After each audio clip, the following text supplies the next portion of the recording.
Okay, we are live. So, welcome to another game of Metamorphosis Alpha here on Fantastic Dimensions. I've got my mainstay Metamorphosis Alpha friends here, Philip and John, and today Anthony is joining us as well. So, this is going to be our first time continuing with characters who were played in a previous game of Metamorphosis Alpha.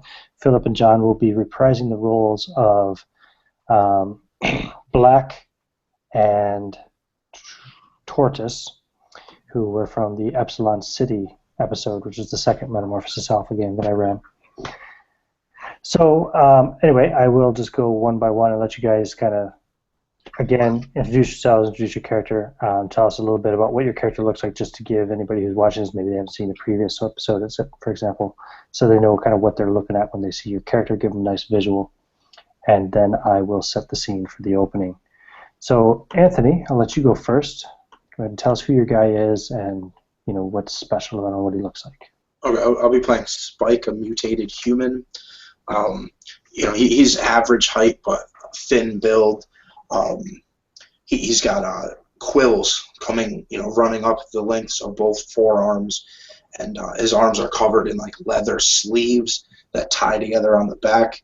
The back half of his body and his head is, covered in the hard carapace, and he's wearing like dirty, free-flowing like cloth pants and like thick-soled boots. He's got a backpack full of tools, and on his belt is a big monkey wrench and a laser torch. And he's constantly smoking cigarettes and lighting them with his laser torch. Excellent. And Philip, if you want to go ahead and introduce or describe your character next, and then we'll let John do the same. Kevin the Tortoise. He seems to be of sharp mind unless anybody else tries to convince him otherwise. Other than that, he is a dark purple with a studded carapace that carries out to here, a few crowned. It seems like it would be hard, but at certain points it seems it's actually a softer on closer appearance because of that fail with the fact that I get normal damage and quadruple damage or something like that if it actually gets through the carapace. So he's actually somewhat cautious, and he has certain abilities as far as planar travel and Titan Brain for managing with artifacts, but currently he's a bit tapped out. Done? I thought that was the point where Ian tells you what a good job you did. Good job, Phil. Good job. Like Anthony got a good job on his, man. Anthony's was good. Now I'm sitting there like, well, my character is a pure human. His name is Eric the Black. Except he's got completely white hair and thoroughly bleached white skin from lack of exposure to real sunlight. Or even artificial sunlight, for that matter. Well, yeah, from being in a perpetual twilight, nothing has triggered the melanin in his body, so he's just completely pale white. Hence Eric the Black. But he wears a plant fiber armor, which is sort of a basically woven plant fiber, kind of almost looks like maybe like what you would picture for like Egyptian tribal armor or something, like pre-metal age stuff. Uh-huh. That's about it. I mean, he's a human. He's not as interesting as the mutants in this crew, but he's a natural leader. This guy. Well, if everybody else is a mutant, then he's the most unique one of the group, right? Exactly. Maybe. Why do they call him Eric the Black, by the way, if he's so white?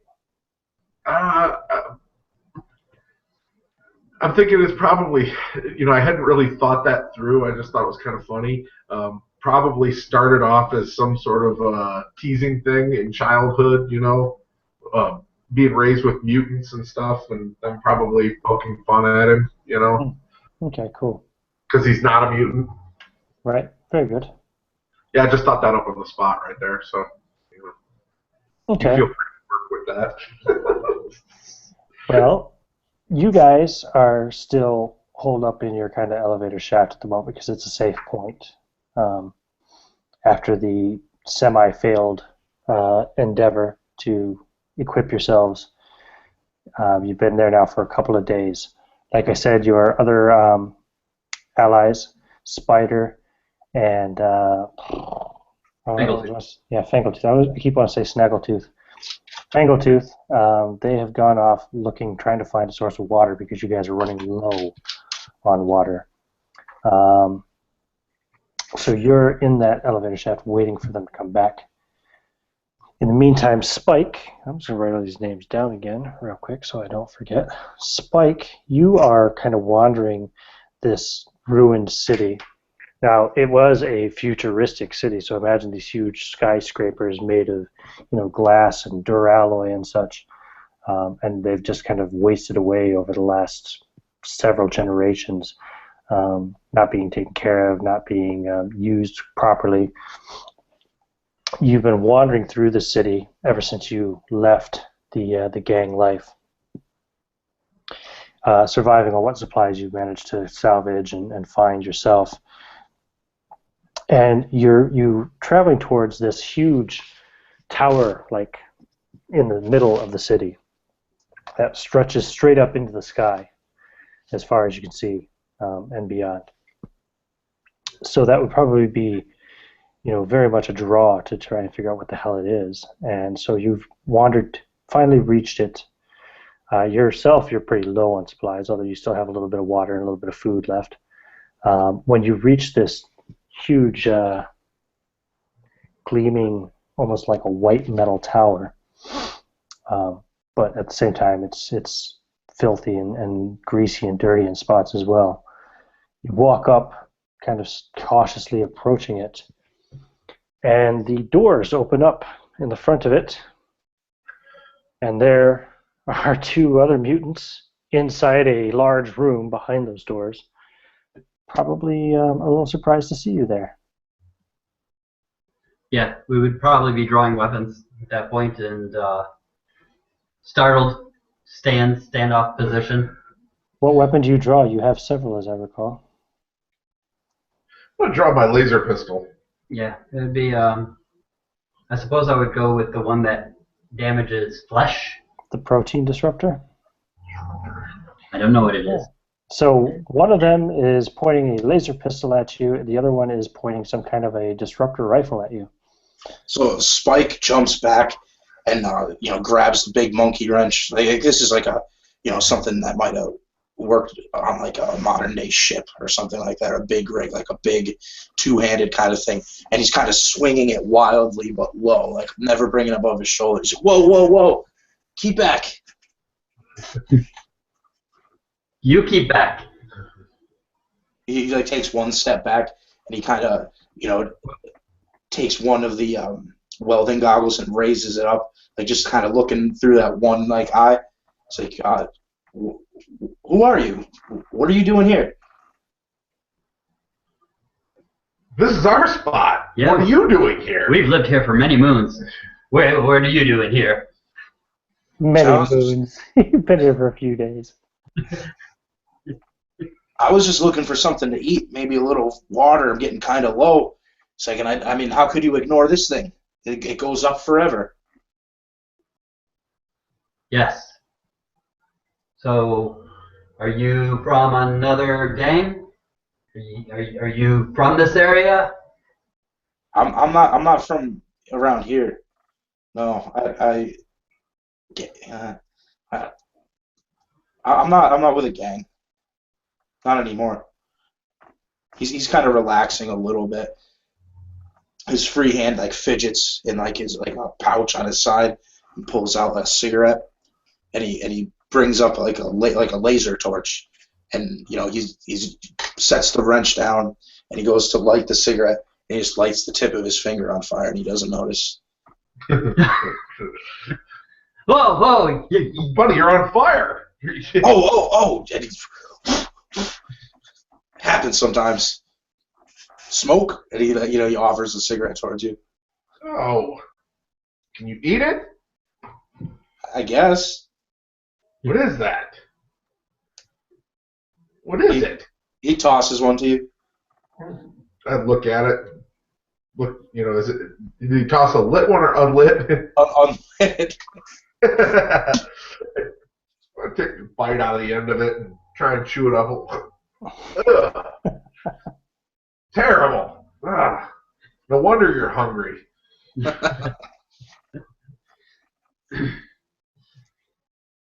So you're looking for food as well. I mean, you're looking for food. Yeah. Mostly water. He produces a bottle that's just got just a swish left in it. He's like, I'll be concerned about food once I get a little something to drink. Well, we have some friends we expect back any moment. He kind of nervously looks over his shoulder and, fidgety kind of. Did you encounter any troubles on your way here? Not in the last several days. I haven't seen anyone. Even anything worth salvaging. Tortoise, you know how to shut this door again? Have we figured out how to... Did you figure out how to shut it? Yes. Well, come inside and shut the door. I think I got it able to work soon. This guy seems like he's okay. We could maybe let him in while we wait. Name's Spike, and he reaches his hand out, with the cigarette in it, so like that, and to shake. Yeah, nice to meet you, Spike. I'm looking over your little half carapace, if I can see that. It's like, oh, interesting. Very interesting. And then, looking over your devices a little bit, kind of like,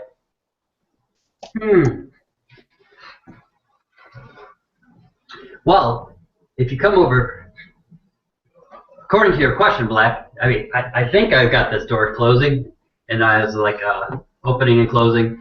I've been tinkering with the elevator, I suppose, in the past few days, since it's all I've got to entertain myself, and I do have that Titan brain. Well, Spike does have a bunch of tools. Maybe Spike might be able to help us. He's got a bunch of tools. Yes, very interesting tools he has there.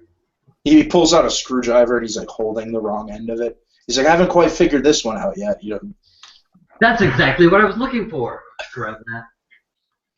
All right, so he'll join you in the elevator. Yeah, seems good. In the big steel building with the big steel roof. It's called a cave. Okay. This is our hideout. Trying to disable the fact that it opens automatically when other people approach.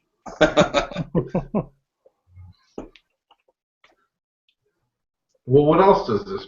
What else is on the walls in the cave? Are there cave paintings? Could you describe the cave to us a little better? Because we really didn't get into that the last time. Within the cave, your elevator. Yeah. A cave. No, there's no paintings. There are some kind of markings though. There's essentially there's a kind of a digital display, touch screen kind of thing. But every time you've tried to touch it, it doesn't react. You're not sure, what it does. It just kind of displays these strange symbols and numbers and such, and you don't know what they mean per se. So it looks like Philip's handwriting. It's the control panel for the elevator, but you don't have any security bands or access bands to give you access to controls. Yeah, a red one. I have a red band. Oh, you have a red one. Okay. Ooh. I forgot about that. Well, I didn't do it until I just looked down and went, red band? Oh. Have you tried scanning it? Pressing it against the control Because I panel? wouldn't know to do that, would I? Nope. No. I have not tried scanning it. So In at fact, the now moment... that I have a screwdriver. Tortoise, I think you should just take the thing apart. That's what I'm going to do. Does that screwdriver fit? I don't know. Can you pry it open? Let's see what's inside of it. What kind of magic is inside there? I'm about 2 seconds away from blasting it with my gun. Either way, the Titan Brain, the any artifact 1/3 time. I was wondering regarding that. If I've been in here for 2 days with nothing else to do, what would I have discerned about our door and these buttons?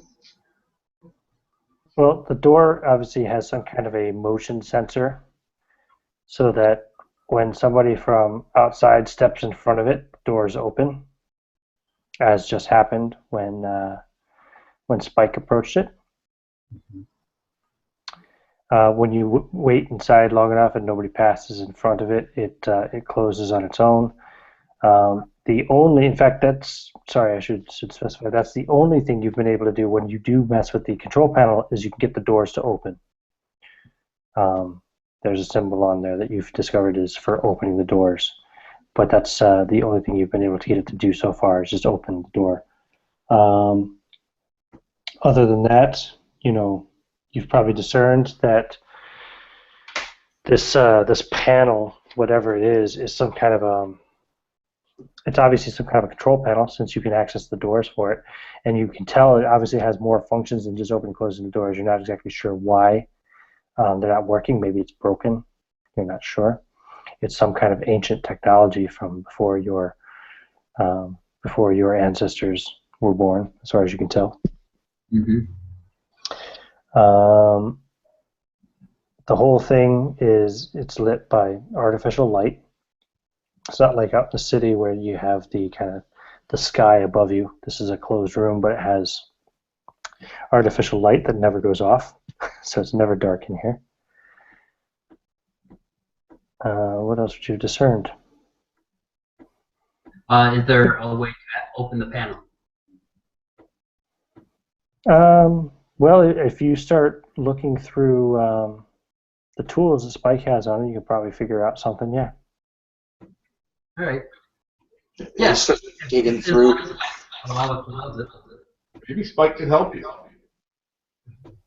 He's got all Yeah, some of these come in pretty handy. Starts digging through. There's like drill bits that are broken in half, and maybe like a full spade bit and a hammer, but half the handle is missing. Just a lot of broken pieces of tool. Right. Maybe like a coping saw blade. Gotcha. So far, just the screwdriver seems like it might be able to pry a button off or something like that. Yeah, like I said, it's a touch screen, so there's no buttons per se. The buttons are internal, if you will. Think of it like a tablet, Oh yeah, like super high tech. Mm-hmm.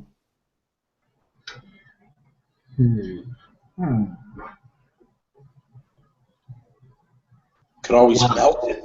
And he holds his torch up. Yeah, you're pretty sure you could cut it off using that. I mean, if you want it off, I can get it off of there. I don't think we want it off. I think we want to just figure out what it does. So, Spike, you might want to just, tone it down a little bit. We don't need it broken. Kevin seems to be figuring it out pretty well. I could fix it if he breaks it. I'm pretty sure. I don't know, Kevin. We've seen how you fix things. Sometimes the best way to figure out how something works is to take it apart, right? Right. That's what I found in my experience. Sidebar. Hey, Ian, these guys don't need encouragement. That's okay. I'm going to provide it anyway. That's okay. Is there any space around the panel, like a little bit of a right, like that coping saw blade would be really thin and long. Mm-hmm. So like I could maybe jam that in. There's not. It seems flush with the machine, but you can see there's a little bit of a line. There's a shape. Do you know what I mean? You can tell that it's inserted there, but it's flush at the moment. You could try and. It's got to pop out somehow. He's taking that long, thin blade and kind of running it across the line, seeing if he can wiggle it in a little bit. Sure. Eventually, you'll definitely wiggle it in. I don't know what I'm going to do with it. Those are so fragile. But so you've got to be careful with this because it only bends so far before it breaks. But maybe if we take the pointy end of that thing I gave you, and stick it in, and then hit it with this, and he's holding the broken hammer, we could knock it loose. Yeah. It's worth a try. Sure. Attempt number 1. Pry off screen. Sure, no problem at all. Let me see here. Do I want to make any type of a roll for that? No, I'll say you just pry it off. Pop it off. It comes loose. You catch it before it falls to the ground. Spike's like really proud of the coping saw blade. He's like, every time. It puts it back in the tool pouch. You have some marvelous tools. I told you I thought his tools would come in handy. There's all kinds of really advanced circuitry and electronics inside that you don't really know how they work. Well, start disconnecting one wire at a time. Okay. Other wires. You pull one wire, and there's a pop and a kind of a little bit of just a little hint of light gray smoke as you fry out some kind of circuit or another, and the lights flicker, go off for a second, and then you hear the doors kind of crunching a little bit, like if you imagine like metal doors, like if you're grinding your teeth, except the doors are grinding a little bit, and the lights come back on full strength. Gotcha.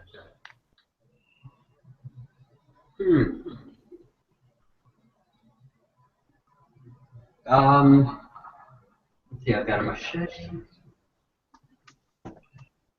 Does he have anything? Do you have any kind of snipping tools in there? Well, if you use it, he again reproduces the coping saw blade. He's like, if you use this against the tip of this, and he's got like a chisel without a handle. He's like, you could kind of snip.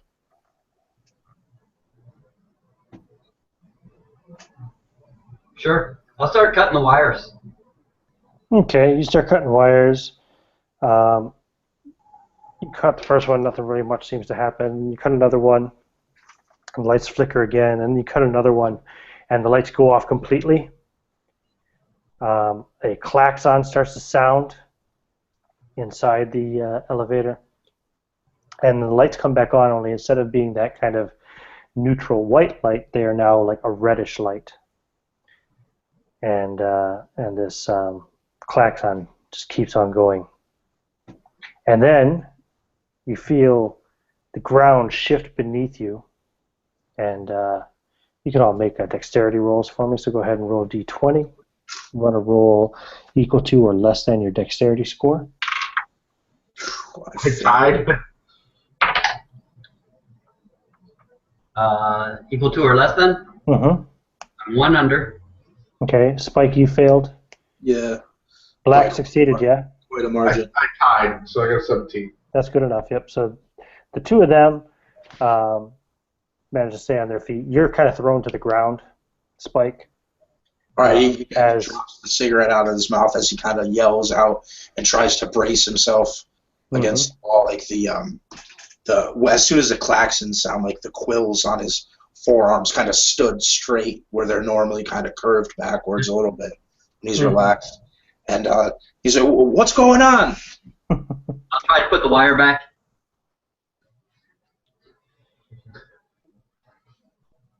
Yeah, you put the wire back. You're trying to reattach it, but basically what's happening now is the elevator is moving at a high speed. Can we tell which direction? Does it feel like we're falling, or? No, you can't, but just for fun, go ahead and roll me 3d6. Everybody, or just 3d6 each other? Anybody, whoever. 13. 13. Lucky number 13. Cool, thanks. I'll tell you what that means in a minute. So what else are you doing? You're trying to reattach his wires. The as the elevator is moving at a high speed. Spike, you can be regaining your feet. It was just the initial shock of the movement that knocked you down. Yeah. Try and help him get back up to his feet a little bit. Mm-hmm. He's focusing about half his attention on finding the cigarette on the ground. It's a source of light. Yeah, and he's like, to get it to the just Just a cigarette for light. Yeah. It's rough. Okay. And there we go. I've got all the information there. Now we'll just have a quick look here and see where you're going. This ship is a very interesting place indeed. That's kind of boring. You said 2 days in the elevator, was it? For recouping purposes? 3 days. 3 days. Mm-hmm. Okay. The only reason you can't really tell which way the elevator is moving, I suppose, is because you've never been in a moving elevator before. You might get 3 with the rest. But for metagame knowledge, the elevator is going down. Okay.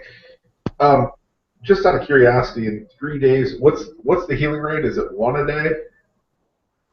If you're fully resting? I was down to 4 on my max damage. Remember, I yeah, I think it was 1 day, wasn't it? myself. Oh, yeah, for the scores. Right. I think it was 1 a day, or didn't we say it was 1 a day normally, or if you're getting full rest, I think you get up to 3 a day? I was just trying to control the doors. Well, I'm saying I fully rested because I'd have been pretty well beat up. I would say you got 3 points per day then. Okay. Okay. I'm back up to 16 at least. So, let's see. What level is the city on? Does everyone remember? It is level 10, isn't it? It is level 10. No, 10 is, sorry, that's the bridge, isn't it? City is level 13, is that right? No, that's supplies. Level 10 is command center. Where's the fucking city? Sorry. This damn map, it's not very detailed, is it? Are you looking for Epsilon City? Yes, what level is it on? I believe it's on 17, but I could be wrong. I know it's somewhere close to the bottom. Oh, you might be right. It might be on level 17. I thought it was, but I could be wrong. No, level 17 is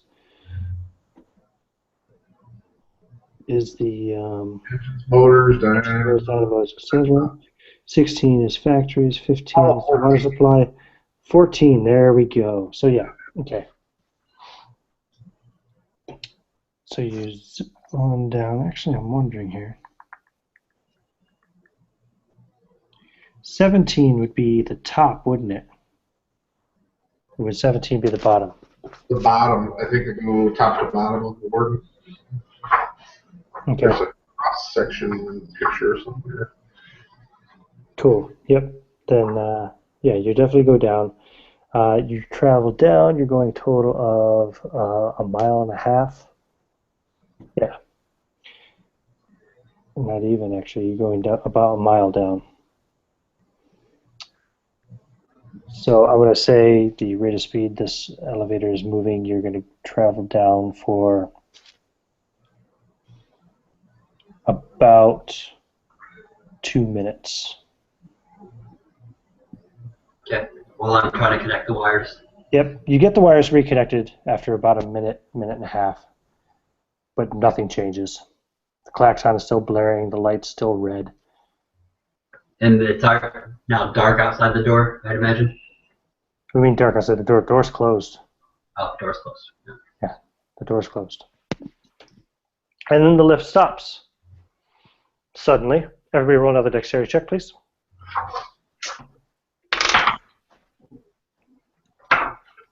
Good. I failed. One over. Okay, you're thrown to the ground. How did Spike do? Oh, he failed. Spike is also thrown to the ground again.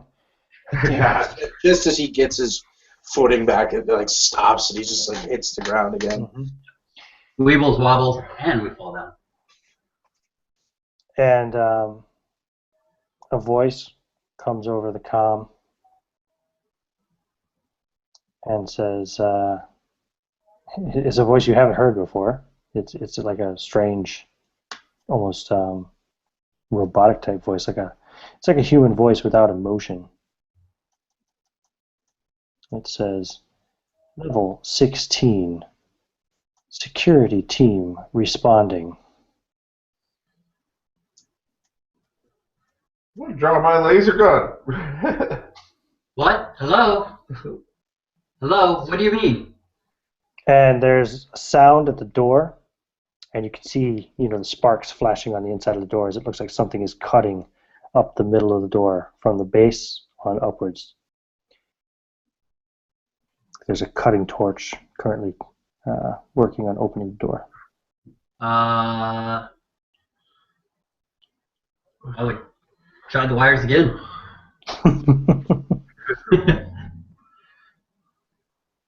Security.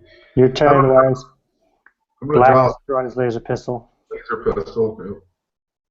What about Spike? What are you doing? I want to try to bluff this. Be like, hey, hurry, cut us free, help! Okay, no problem.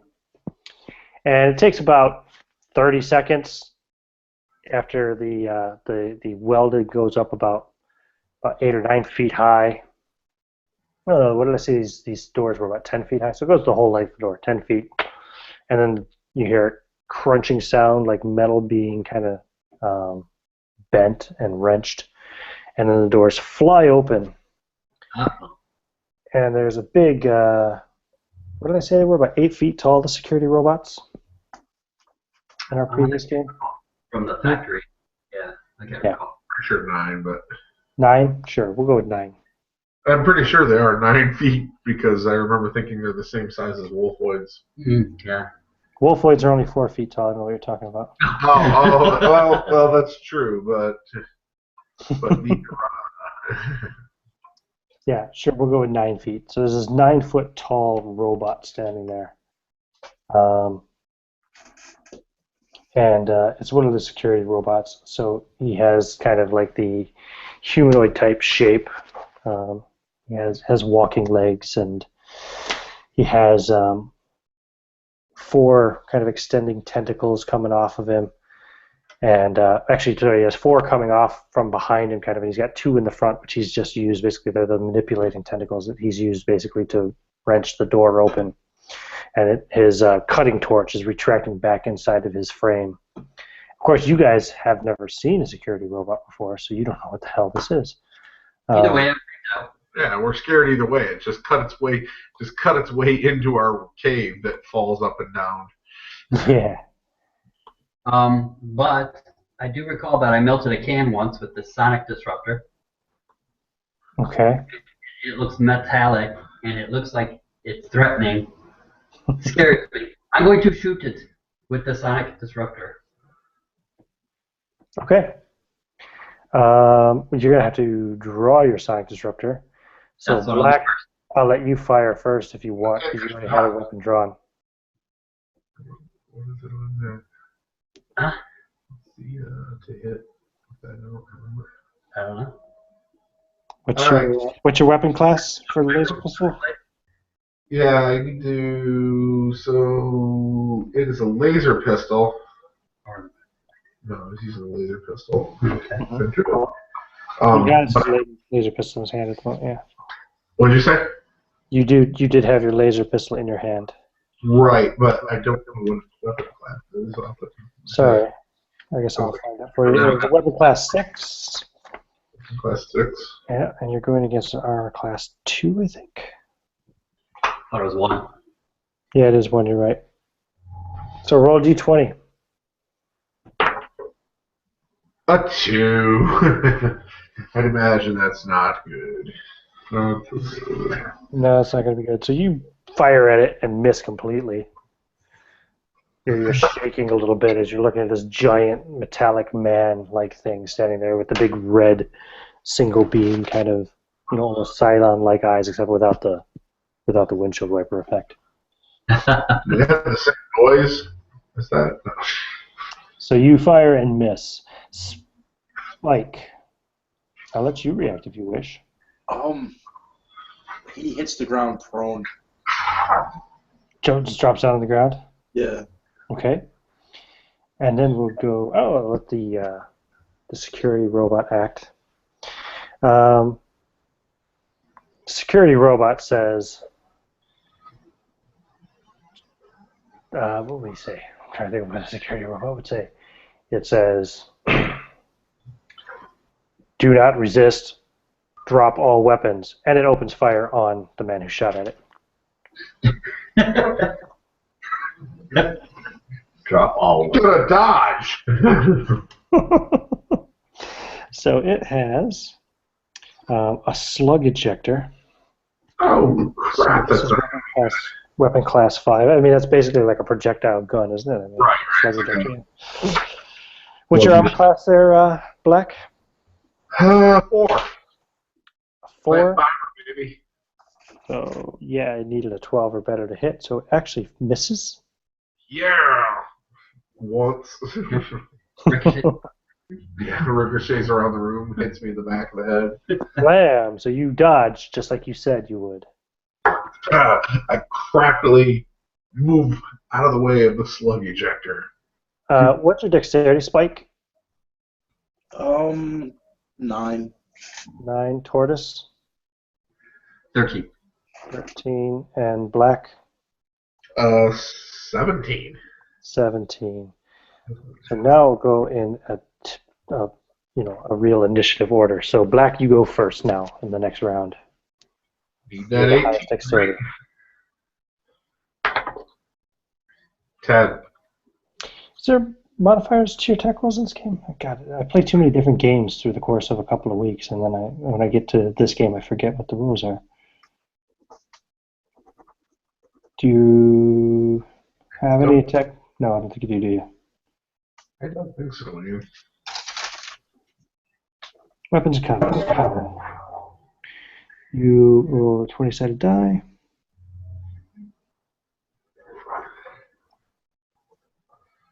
Oh yeah, because there's no modifiers. Yeah, I don't think there's any modifier. So you fire and miss again, yep? Yep. Next then is Tortoise. This time the laser actually hits it, but just ricochets off of its duralloy armor. Oh, Duralloy, curse of my existence. Okay, so I'm going to make an attempt. You have that, what's it called? Sonic Disruptor, so that's a weapon class 7. And this is against armor class. So you only need a 12 or better to hit. 13. That's going to hit. And what is the damage on your Sonic Disruptor? You don't remember? I have it here. Sonic Disruptor affects only metal. Okay, so it's the same amount of dice. So it does 5 dice of damage. Roll 5 6-sided dice, please.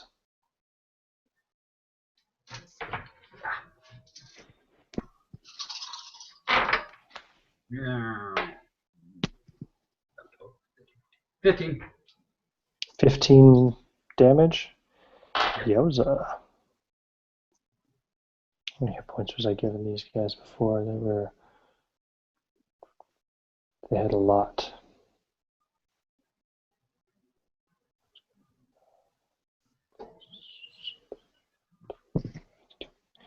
Okay, so you do 15 points damage, and you blow off one of the 4 kind of back tentacles on it. And after Tortoise, Spike, I'm gonna let you go next. Actually, Okay. security robots are not very dexterous. I'm gonna try to scramble under its legs and get behind it. So I'm prone on the floor. Remember? Okay. I'll have you just roll a dexterity roll then. I failed. You failed. So you try to, and it just kind of moves in a way to kind of block you from getting beyond it. Do you want to take an attack action at all, or? Yes. I call that a movement action. You know? Okay. All right. So since it blocks him, his immediate reaction is just to swing out in a low arc with the monkey wrench. Okay. Roll a d20 and see that's a weapon class 3. Yeah. So you need a 16 or better to hit. I rolled a 3. Yep. So you whack him with this wet wrench, it just goes thunk, and doesn't phase it. It just kind of looks at you.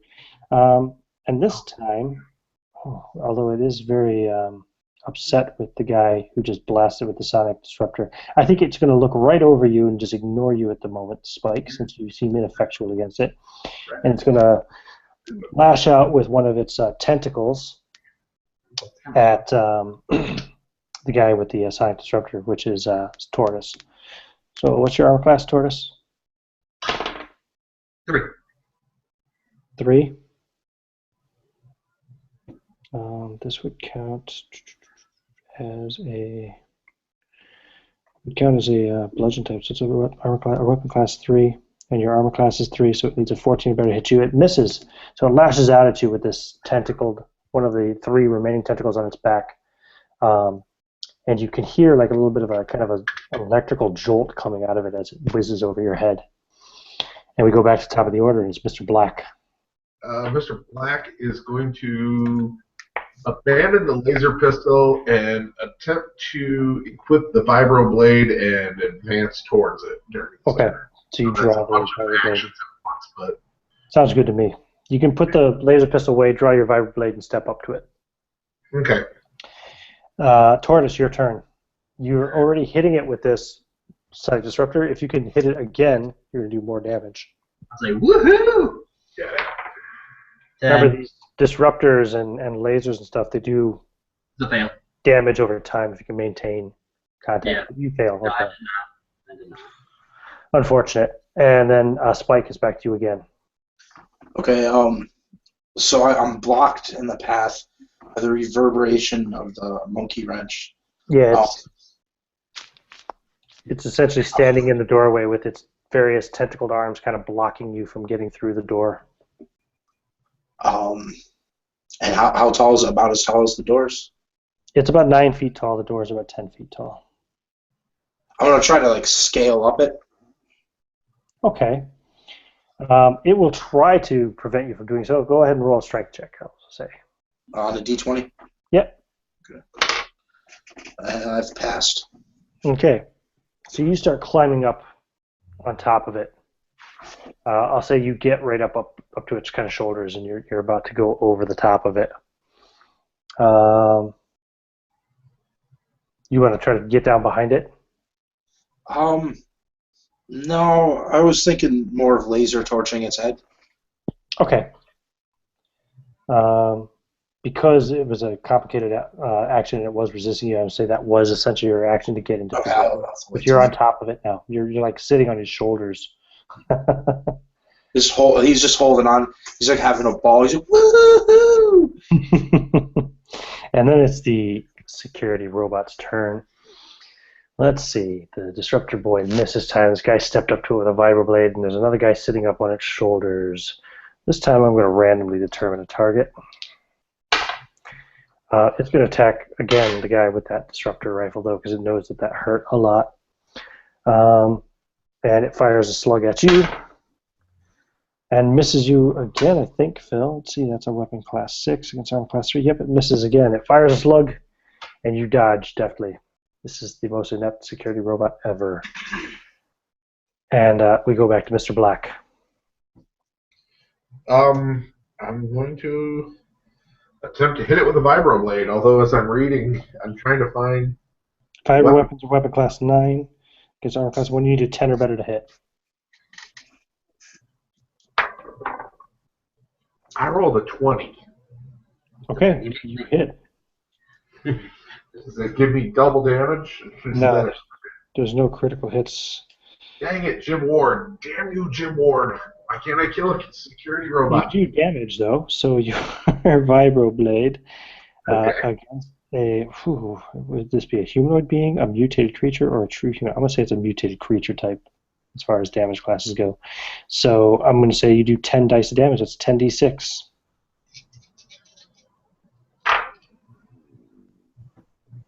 That's 18. 29. To 34. 34 points of damage. I straight Yeah, fucking 15. Okay. You slash it. And do some grievous damage to it. You pierce its armor, and you see lots of sparks coming out of it. There's bits of, pieces and things falling out of it, and it actually kind of drops, down to one of its robotic knees. The tentacles on its back kind of go limp. It's no longer blocking the doorway, and it's Tortoise's turn. Oh. Well, now that it's in a better position, I'll try to get up and close and ram the gun up in the disruptor pistol and pull the trigger. Okay. For an 11. An 11? That misses. Oh. Unfortunately, you just, you don't manage to get a good square shot off. Your finger stutters on the trigger a bit, and it doesn't hold long enough for it to do a proper blast. Spike, you're sitting on the shoulders of this thing as it's dropped down to one knee. It's only like probably 6.5 or 7 feet tall now. Can I reach the slash that's opened up from the vibroblade? Sure you can. I just lean down. Jam the laser torch in there and turn it on. Okay. The laser torch, is it? Okay. I'll say that's essentially laser pistol type attack. So go ahead and roll d20. Roll the 17. Okay. Yeah, you're hitting it, but you're going to have to sustain your alloy to do any sustained damage. So you're damaging, but it doesn't actually take it down any more hit points at the moment. Yeah, okay. So then I'll just hold my position like that. So this thing is now in a desperate situation. What will it do? It is going to... Oh yeah, that vibroblade's scary. It's going to attack him with one of the paralysis. So one of the tentacles snaps to life and slashes out at Mr. Black. Let's see, that's going to be like a bludgeon. 17. That's going to hit. I rolled a 16 on the die. So, bam, it strikes you. You get basically like a stun gun jolt. Okay. And you're paralyzed. Yikes. So he kind of drops the vibroblade, or maybe he doesn't drop the vibroblade, probably holds onto the vibroblade, just kind of falls over. Yeah. Is it AC or DC? You will be paralyzed for 14 hours. Oh, dear God. Any damage from it? No, it's just a paralysis. That's all, Okay. all it is. It's just a threat. Now that I'm removed from this real quick, as a point of contention, just in reading this so you know, the vibroblade doesn't do 10 dice. It does 10 points of damage. Does it? Yeah, I just read this down there because I'm like, man, that thing is so good. But what that means is that table down there means 1 to 4 means you roll a 4-sided. Yeah, that makes What sense. means an 8. Anything that's a number is a static damage that it does. If you look at the double asterisk down at the bottom. Yeah, But- I don't have, the double asterisks don't exist on this chart that I have here at the moment. But They that's probably don't? because it's. Are you on page 19? No, I'm on page 32. I've got the kind of cheat sheet reference sheet, you know. That's okay. That's okay. Well, in that case, then I'll just take off 24 points damage that you did to. No, I'll leave it for now. No, you can. It's your turn, Tortoise. All right, now that I'm not being swung at anymore with the tentacle and I don't have to do as much dodging, I think I could get a better shot. But I'd be wrong. You think, but thinking was never your strong point. Yeah, and again, this time it just misfires. Actually, you think, oh shit, maybe it's run out of juice. Yeah. Uh-oh. So to go back to Spike again. I'm just continuing on with the like making happy fun noises, like this is a a Disneyland ride. But just as that torch is just melting circuits and wires and whatever's in the way there. Right. Roll the attack roll. I rolled a 16. Yep. So you'll hit something vital, and that does 5 6-sided dice of damage.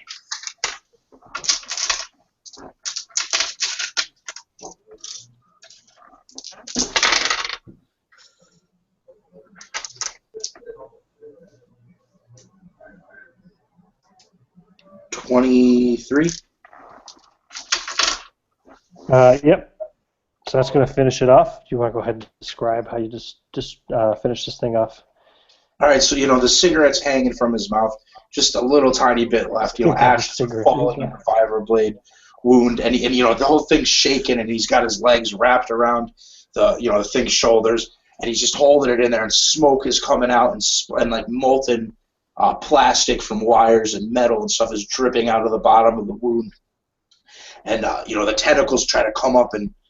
Just as they're about to like grab on Spike's head and rip him off, the thing just falls to its other knee, and the light in its eye just kind of goes blank, and it just kind of slumps over like deactivated. And I'm sliding out of the way. Yeah. So it goes down. You roll off it, and you hear that voice again. Come over the. Well, there's obviously some kind of speakers or something inside this elevator. Not that you know what speakers are, but and you also hear it reverberating through the massive halls, chambers outside, and you can see outside of the elevator now, and you're looking at it looks like a kind of like a city street almost, with like huge factories on each side of it, and this voice echoes out again and it says, Security Unit 47B9 has been neutralized. Security Teams A, C, and D report to main elevator. That's a cue to run, I think. Teams are coming. Teams of people or robots. Let's get out of here. What do you do about Black? Eric, wake up! Eric, wake up! He can't. He's going to be unconscious. He's going to be paralyzed for the next 14 hours. I guess and he's wearing that fiber armor or something. Yeah, he's got plant fiber armor on. I take the monkey wrench and kind of like hook it under the like I don't know where his shoulder comes out. And then just start to like try to drag him. I'm not incredibly strong. Well, no, I'm actually decently strong. So I start to, just drag him. I'm walking backwards and just pull him along the way. I'll assist. You what? I'll assist. Dragging him, get him over this robot, get him out the cracks, make sure we don't lose any. So drag him out of the elevator. Drag him out of the elevator. And yeah, you're looking at this big street in front of you with these different factories on each side of it.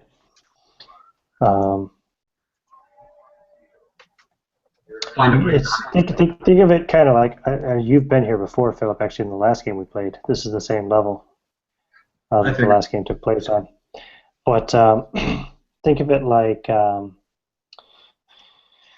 in a kind of a sort of dystopian kind of Pittsburgh or Detroit kind of look. Do you know what I mean? It's all industrial. So just regular. The sky is kind of reddish black and polluted and cloudy and smoky, and yeah, this huge klaxon is still sounding from the elevator.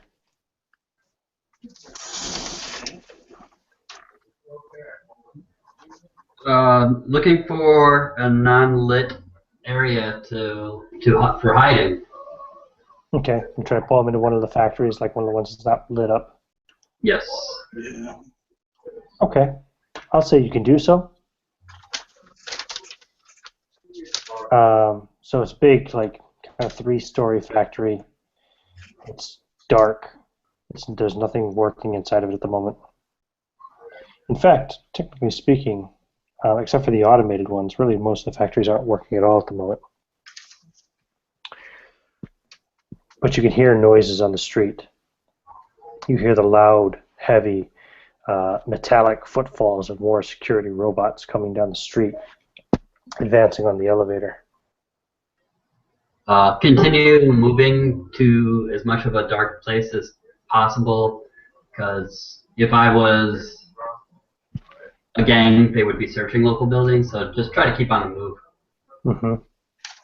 From dark building to dark building. Okay, you have the difficulty in that you're dragging your friend along. Yeah. So I'm going to say, go ahead and give me a strength roll, both of you. I passed with a natural 1, if that's worth anything. Okay. And I fail with a natural 19. Okay, so you're dragging him along, and You both pull from opposite directions. well, you're pulling him along, and he's trying to get the feet up, so you're not making as much noise dragging him along the ground. And at one point, he just kind of lets go and drops him, and there's a big clang, big sound. Yeah.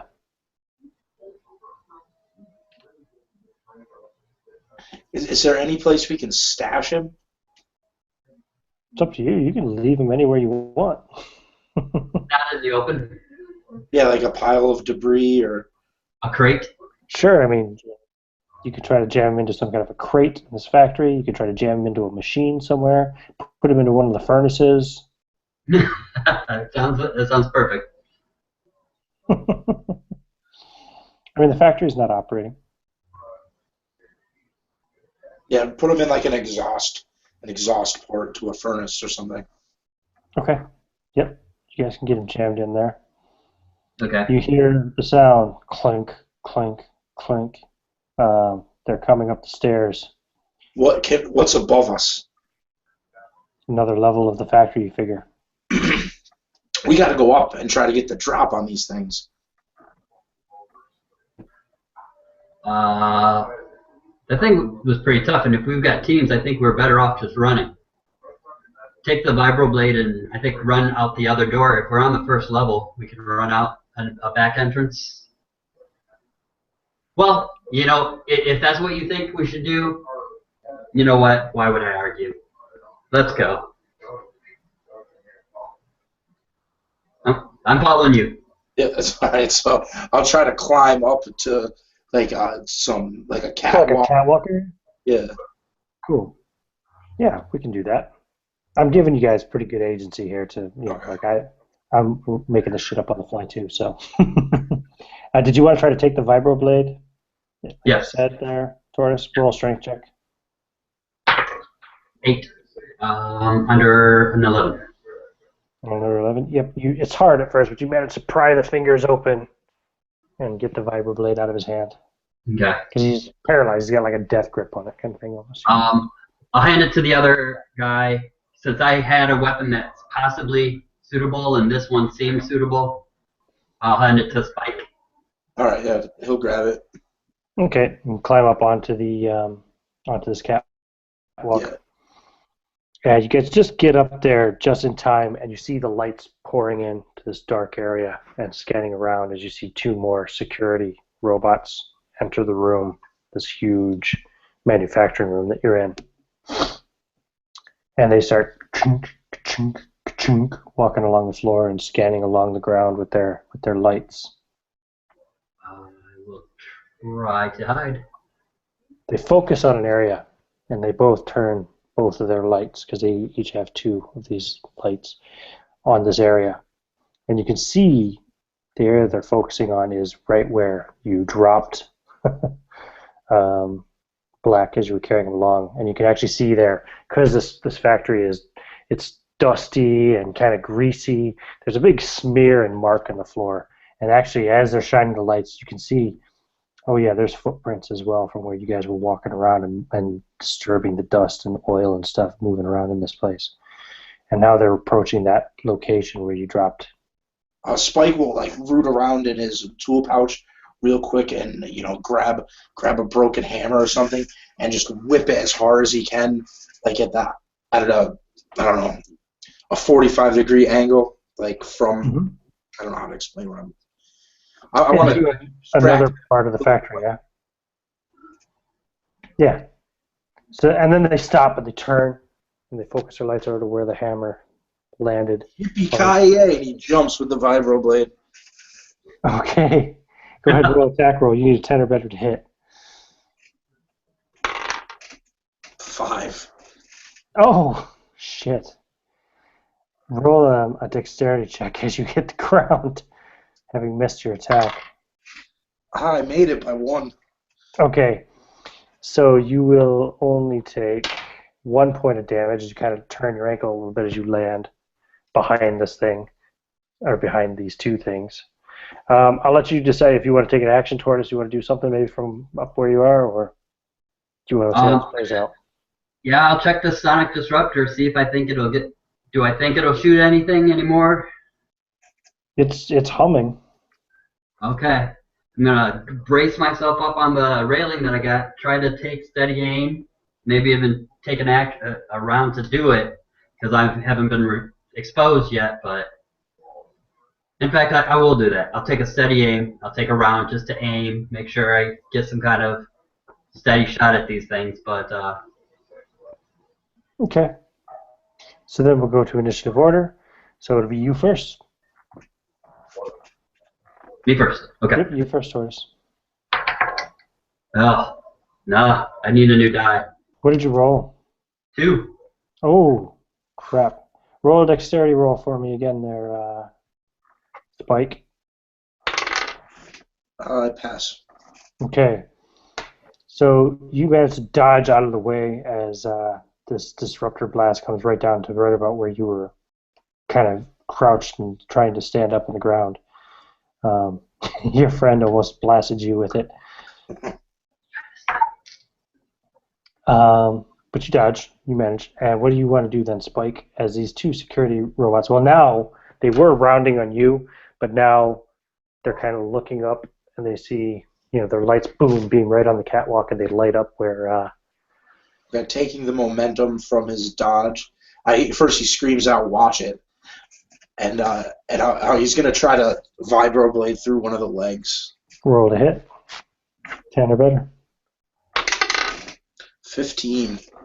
A 15. That will hit, so that does 10 points of damage, we determined, yeah? Yeah. It'd be more interesting, wouldn't it, if I actually rolled the hit dice for these things, wouldn't it? Just so they don't all have the exact same amount of hit points. Oh, shit. I just rolled 4d6. I got 3 6s and a 5. Awesome. It's 44. 47. Okay. And the other one.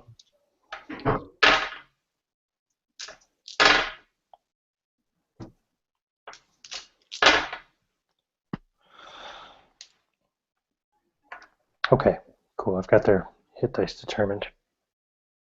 Okay, so you did 10 points of damage to this one. And that got his attention for sure. So basically now, because they have these two kind of protruding like light projector type things from their craniums, and each of them has one pointing up at the catwalk and one pointing down at the ground. So they each have one eye on each of you, essentially, or one light on each of you.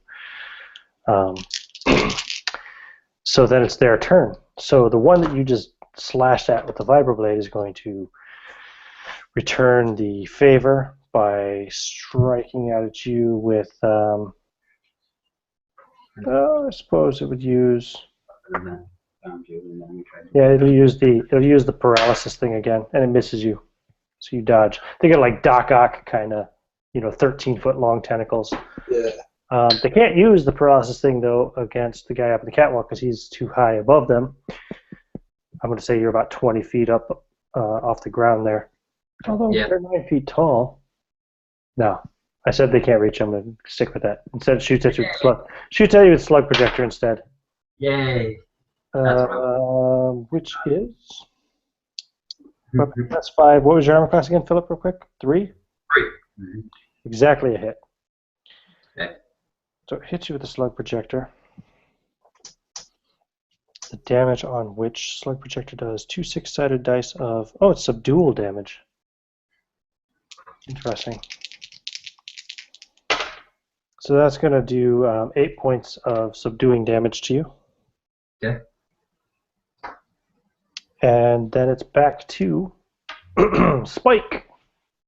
Yeah, you're jammed in a furnace exhaust pipe at the moment there, John. I know, Philip just told me. Okay. Um, Go ahead, Anthony. can I differentiate the paralysis arm from the other ones, or can I not tell? Oh, those are the only arms that it has exposed. They each have 4 of these paralysis arms.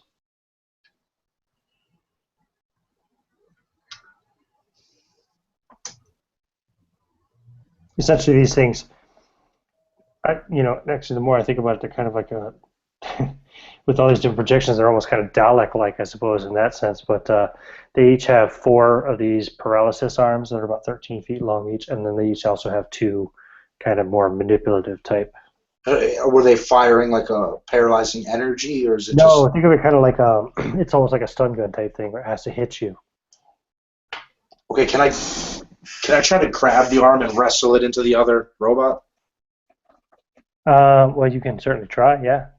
Yeah, that'll be what. Give me an attack roll. Okay. You can grab it first. 17. Sure, you can grab it. I'll go ahead and let you do it in one big kind of combined action. Go ahead and make another attack roll to see if you can drive it into the other robot.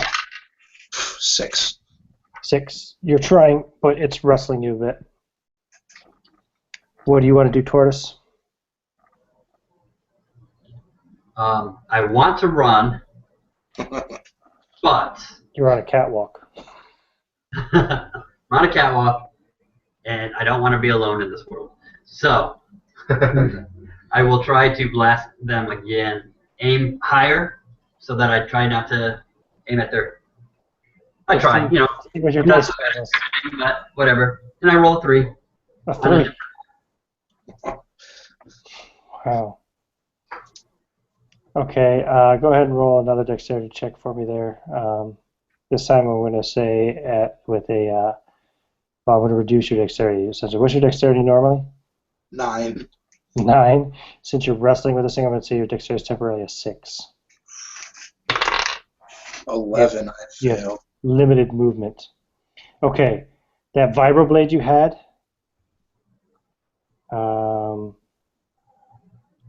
Yeah, actually, Philip, go ahead and roll me the what is it? The 5 6-sided dice of damage. Nice. No problem, buddy. I'll see you. Just message me and make sure I'm here.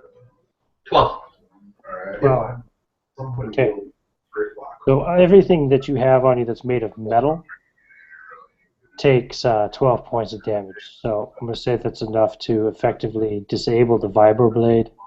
What else do you have that's metal? Monkey wrench, all sorts of broken tools, and the laser torch. Right. Okay. Yeah, they're all just like fried. I don't kill people. People kill people. So they don't kill players. Other players kill players. Your tools are all kind of melted into lumps. The vibroblade, the vibroblade and the laser pistol. I mean, they're not completely melted, but they're melted to the point to where they're no longer functioning. Okay. I can still bash people with the wrench, though, huh? Yeah, you can still bash them with the with this misshapen wrench. Okay. That's even better. Now I have a misshapen wrench. Mm-hmm. And it's your turn. I'm going to continue trying to wrestle the stun arm into the other robot.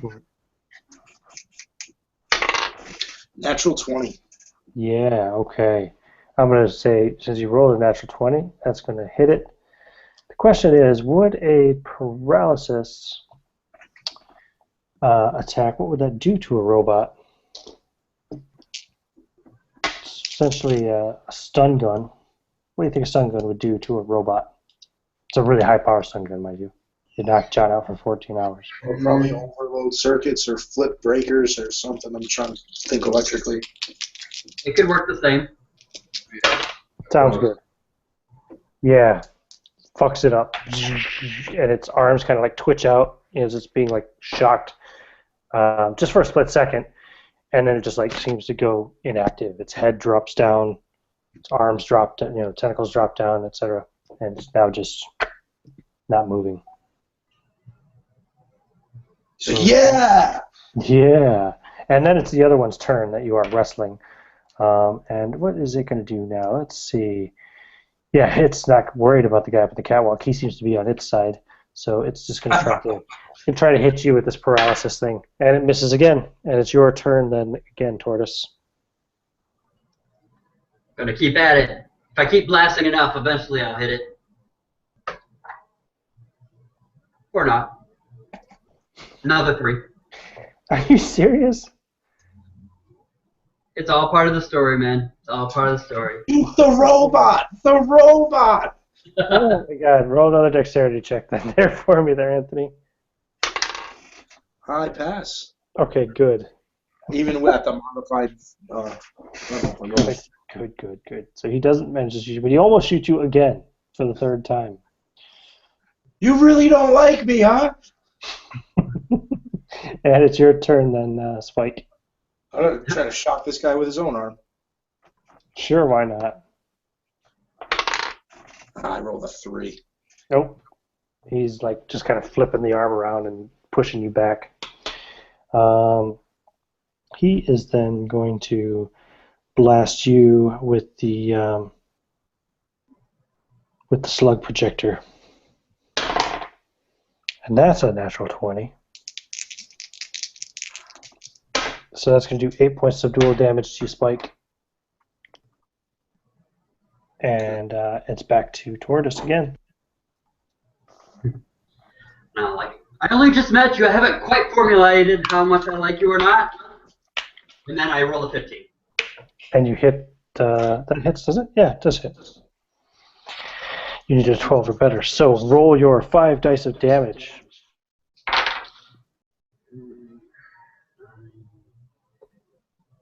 18.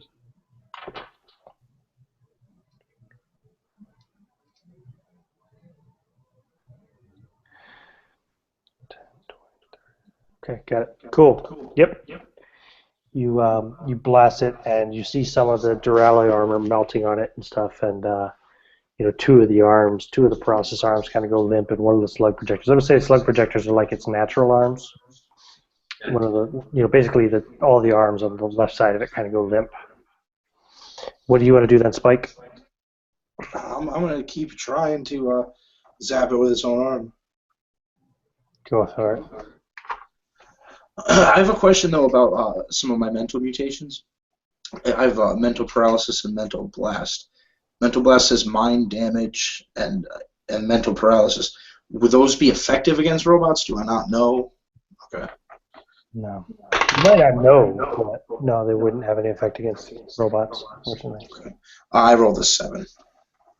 Okay, yeah, you fail. Which is unfortunate, because you roll these cool mental attacks, and then I put security robots up against you. Yeah. Which was the only thing I had planned for this entire session, was you were going to be fighting robots, but yeah. It's okay. Go figure. If I live, they might come in useful. So let's see, its turn, it's going to again, although this time he did a lot of damage to it up there. It's going to blast at him again with a slug projector. That's going to hit. So that's another 7 points of dual damage to Tortoise as you take another blast from the slug projector. Okay. And it's your turn, Tortoise. I'm hoping that he's managed to hold him in one spot, and I'm just going to keep the beam going. And I rolled a 1. Yeah. Wrong die. I picked up the wrong die. A 1. All right, that time he hits you again dead on. No saving throw on a 1. Yep. And that totally melts your wrench now. All of your metal items are completely liquidized and in pools on the ground. What kind of dice do we have here? I don't know what the hell's wrong with you. You own a game store. You should be ashamed of yourself. I haven't had time to bless my dice lately. Hang your head in shame. Hang your head in shame, I said. Now it's your turn, Spike. I'm gonna continue the same. Yeah. I'm hoping that I don't get paralyzed along with it, but I probably will. If you roll a 1, you might. I roll a 14. 14 still isn't enough to hit it, though, unfortunately. So you're getting a little bit better. Wrestling towards it. That's what I need 15 to hit. 16. 16. So like it gets close, but it's still flailing the arms too. Yep. Okay, and it's the robot's turn again. Yeah, it's going to try to hit you with the other, because it still has one other working process arm. It misses again. Wow, I can't roll for shit on those. And it goes back to Tortoise. The shame.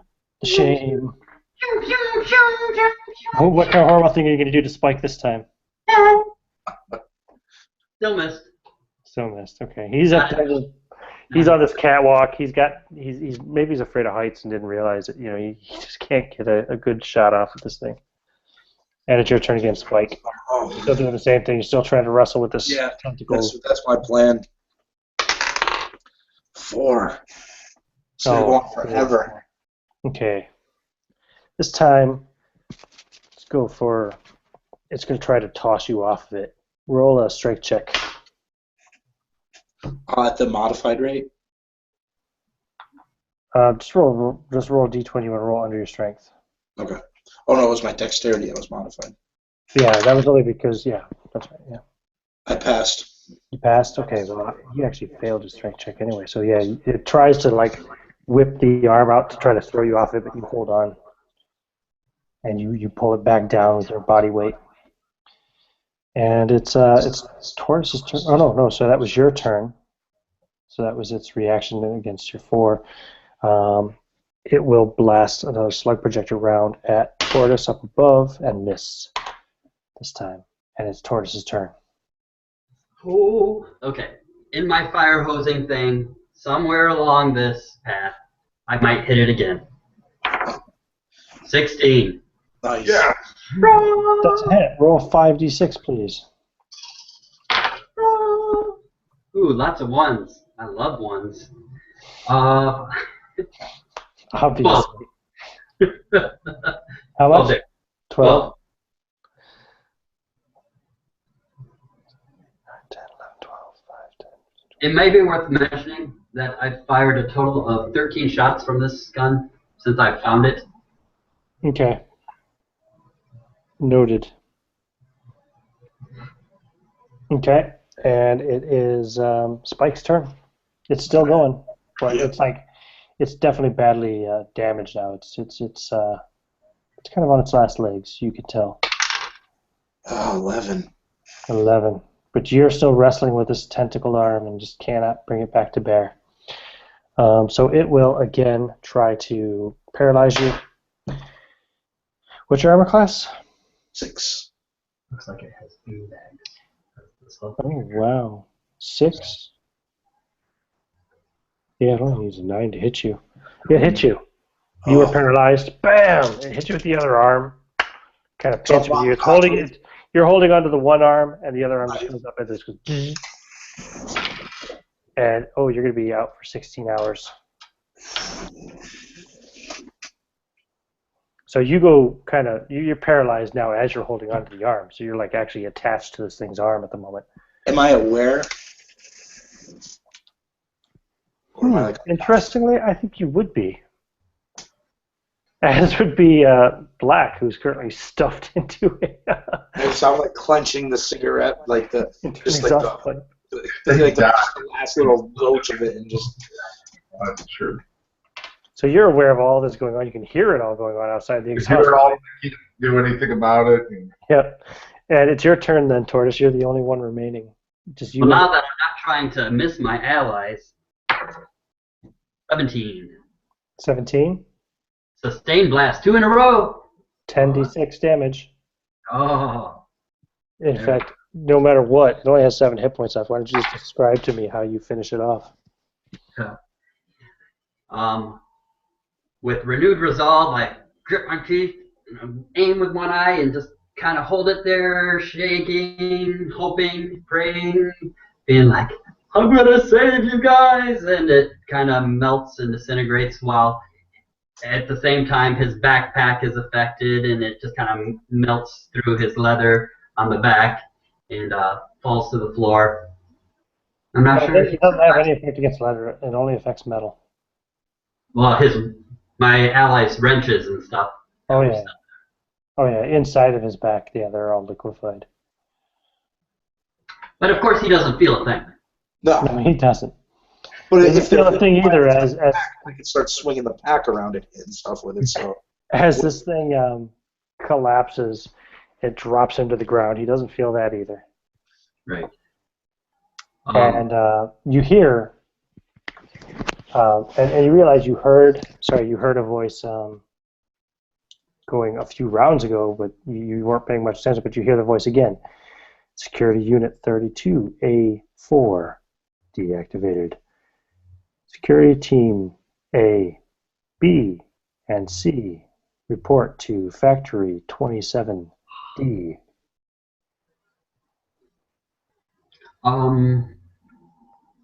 Well, run away. Just leave Mr. Black in the tunnel or in the. Well, I'm wrapped around a broken robot tentacle. You hear the distant clanging of the approaching security robots. It is possible that the smudges and stuff where they figured out where we hid Black might be gone too from all the fighting. So you might have a chance of not being discovered. You did just meet me. Oh, no. You have several rounds before they will arrive. How many teams did she disperse in the first place? Was it 4? There were 4 teams. There was a team A, B, C, and D. And Mr. Black thinks to himself, this is all fucking Spike's fault. Curses, Spike! I'll say you have a couple of minutes before they will arrive, actually. Because they're not very dexterous. They're kind of slow.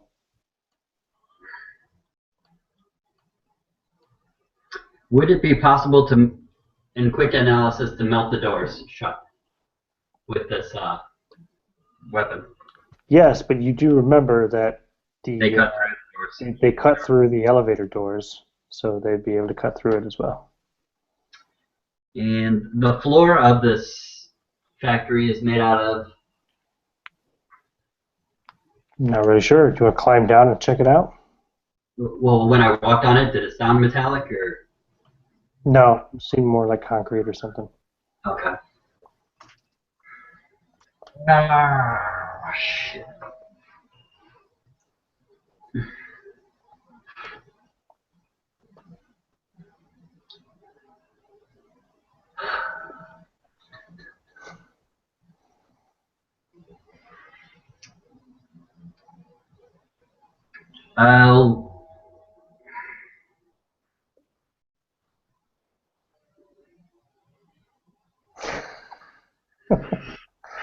Raining. 11 strength. God, I cannot save these guys. I am so sad. Here, run away. Do you want to run away, or do you want to share their... I am going to go downstairs, get off this catwalk. Yep, go back down, climb down the ladder. I'm going to wait on the other side of the... I'm going to secure a back entrance, and once these droids approach my 2 fallen friends, I'm going to shoot a blast and then run. I'm going to try to lure the robots away. How noble of you. I was going to say, very brave, how very unlike you. Okay. I had one more day, I'd drop them into a temporal. Right. About a minute after you finally climb down the catwalk, after having set up there for several seconds with indecision, about a minute later, yeah, these 2 more security robots come through the doors, and they start shining lights around, and they see immediately the two. Well, the one's kind of just seems to be disabled at the moment, and the one is completely melted, pretty much. Security robots. They shine on that, and of course, Spike is right there, along with the melted, the remains of the melted security bot. They start advancing on his location. Shit. I will shoot at them. Okay, roll to hit. 7. The miss. So you miss, but you get their attention. They will fire slug projectors at you. That's an 18. That's going to hit.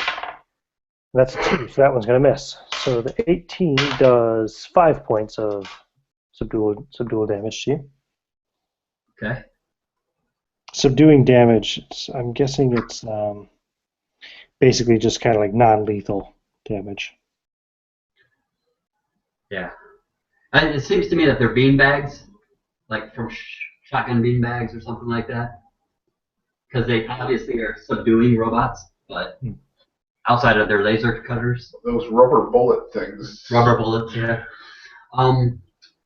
Start to move back out the door looking for another dark factory to run into. Okay, you look back to make sure that they're still following you. Yeah. They are. They're advancing on you, and don't have any kind of a skill that would. Yeah, roll a mental resistance. Roll d20. Well, it's a mental roll. Huh? Hey, I made it! Wow. I have a 3 mental resistance. Cool. So you see as those two are approaching you, 2 more come in through the doors. The doors behind them? Yeah. Shoot them too. Okay, roll to hit. Take a moment to fire a blast at them. And since you're doing that, they'll get more shots at you. Yep. I missed. You missed, okay. So you're going to get 4 more shots at you with these slug projectors now, because they will all 4 fire in your direction. Let's see, 13. What do they need to hit you? This is a weapon class 5 against your armor class was 3. Yes. So you need a 13 to hit. I rolled 30. The first one hits. Second one hits. Third one hits. Fourth one misses. So you take from their slug projectors another 21 points of subduing damage. Yep, I go unconscious. They drop you. Yep. Okay. When you come to, you are in some kind of a cell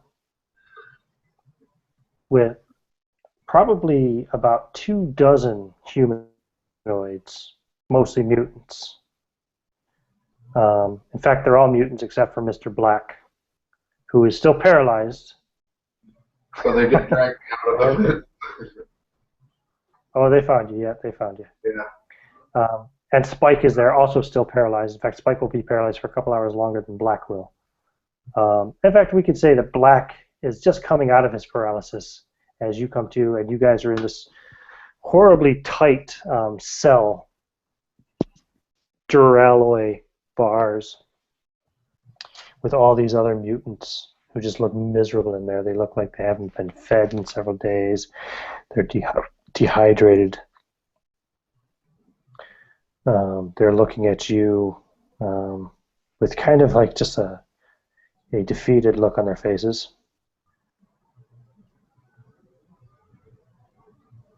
What do you want to say? Wow.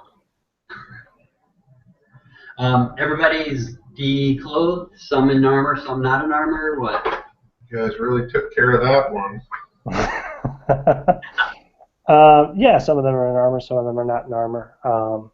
You know, your characters would recognize, but these are basically mutants of the Resistance. You remember the battles that were going on before. So, the weapons removed from us, I imagine, or not? Yep, weapons are gone. In fact, I'd say no. All armor is pretty much gone. actually, with the exception of your carapace. They can't take your carapace off because it's part of you. You're in some kind of a prison, some kind of a mutant prison run by these machines, and you can see outside of the bars, you can see these security robots. Some of them march by in formation, about a dozen of them. Across the way, you can see what looks like probably another 3 dozen of them, just standing in columns. And did a day happen to go by or no? No. Okay. Black has just regained consciousness, so it's probably been about 14 hours. Okay. Well, in my current condition, I can't do anything, but in about 2 days, I might be able to if I'm still alive. Say again? In 2 days you might be what? Able to do something about the situation. Oh, because of the damage you took? No, because of the planar travel that I don't have for another week, and body doubles and all the other... All of his mental mutations are... I got you. Okay, right. Okay. Anything you want to say, Black, to Spike? Well, you just said, to Tortoise, you said you guys really handled that well, yeah? You really showed them. Don't know who that were. So, actually, I think I'm going to cut this one short. I'm going to call it a stop there, because you guys are now prisoners of the robot army. God, this can't be good. Perhaps the next session we will resume in this location. We might see if there's any kind of escape possible, or whatever you guys want to do. We can look at maybe just doing totally new characters, a new scenario. We can do another level of ship, whatever. But just mercy kill all the people with the mental paralysis. Sucks because his character was pretty cool. That was cool. Yeah, that was a lot of fun. Yeah, cool. I think we... I think it feels very, in all the stuff that I've read, and, listened to Jim talk and stuff, it seems very fitting with the style and flavor of how the game's been played, Just Nobody ever does well. Yeah. It's like all the old games. Pretty much. I've obviously, for this kind of, this bent I've taken with this game at the moment, I've very much got this kind of war against the machines kind of idea going on here. It's a little bit Terminator, a little bit, Battlestar Galactica kind of thing. But yeah, because basically with the last session, the group of players managed to disable the programming that prevented the robots from from killing humans. So now they have, as I named this adventure, this particular session, Autonomy, and they can act with their own will. So, cool. Is this available in PDF, like on drive-thru? Yeah, there's actually several editions available. I think you can buy the first edition on drive-thru RPG. That's what you're using as first edition? Yeah, I think you can also buy the 4th edition on drive-thru RPG. If not on drive-thru RPG, it's available somewhere else. I know AJ Pickett picked it up recently. So, 4th edition? Yeah, 4th edition. I think 4th edition is the one with the redesigned version of the Warden. The ship's different, but it might be. I'm not sure. Same story, but I only have. I think I've only got the 1st edition, and then I've got Jamie Chambers' PDF of the 5th edition that hasn't been released as hardback. I'm not sure if that's for sale on drive-thru, or I'm not sure where he's selling that. I know he is selling it, but it doesn't stray all that far from the mechanics of this. It's strictly D6, but seems like a little bit more in line with how Jim describes playing the game. But I think Jim supported 1st edition. And I don't know. I might be speaking out of turn, so I think it's mostly because Goodman did this big, huge volume and all this big support for the 1st edition of the game. So it's kind of hard to not make that your focus on what you're supporting. But sure. And it's available. And it is available in print. The rest of them, I don't think will ever. Well, 5th might see print. I don't know if Jamie's still going to print that. I don't know, but 2nd, 3rd, and 4th, unless you're, trolling around through old bookstores or whatnot, you're just not going to get a copy of them. Cool. Yeah. Well, I Most bought ones, this. PDFs. I bought this PDF of the first edition one anyway on drive-through. I think it was $6 or $7. I can't remember how much it was. Yeah, $5.99 American. That's the one. It's like 36 pages. It's pretty quick, pretty easy. Yeah. It's all chart-based, very reminiscent of like kind of basic old school D&D. To hit matrices and stuff like that. It's all to hit matrices and stuff like that. Yeah. So. I wonder if they have it. If I can find it on eBay or Amazon too. Very rules. I don't have too many print titles anymore, but these smaller, older ones are interesting to me. Very quick to get into. I mean, we made your character in like 5 minutes, maybe 10 minutes, because we had to roll mutations. But yeah. What's beautiful about that? What I've always liked about the quick character creation is that you just don't have that massive investment to where you've spent an hour and a half crafting the perfect character and he dies in the first game. You're like, "Ugh." That's true. Yeah. Like that helps. I forgot where, but I wrote about that with the lethality of like the OSR games. It really helps to be able to roll up another character quick. That's that funnel character thing. Roll up 10 characters and meat grind them for a minute, and whoever lives is actually going to be your character. That's how Dungeon Crawl Classics works, I think, actually, by Goodman Games. I don't know for sure, but I think Mutant Crawl Classics, which isn't released yet, but Jim Wampler's written it's kind of a, I don't want to say it's Gamma World-esque, but it's probably the equivalent of DCC to Dungeons and Dragons and, MCC to Gamma World is probably the closest parallels, but I think he uses the same kind of funnel character thing, which is cool. Seems kind of cool. Paranoia was a game that you had to. It was so lethal. You had 10 characters or 8 characters that were all clones of each other. I remember that for a while from West End Games. It was a little nutty. Yeah, awesome. Yeah. I've really started enjoying stuff like Sorcerer when we were playing Sorcerer. Stuff that you create a quick character quick, and they're more story-driven instead of the worry. Like, I like this because you could go through a lot of story. You don't have to worry about grinding to level up or anything like that. Yeah, that's true. I love the fact that there's no leveling in this game. You just start out, roll a number of d6s equal your constitution, and that's your hit points, and that's it, so. Yeah, I'm not buying this one in print. Like $80. Yeah. That's the one that you got, isn't it, John? Good. But I mean, it's a brute. I mean, it's so the original PDF. I saw those for over 100. Yeah, but on Goodman Games' site, I believe it's 86 or 79. Okay.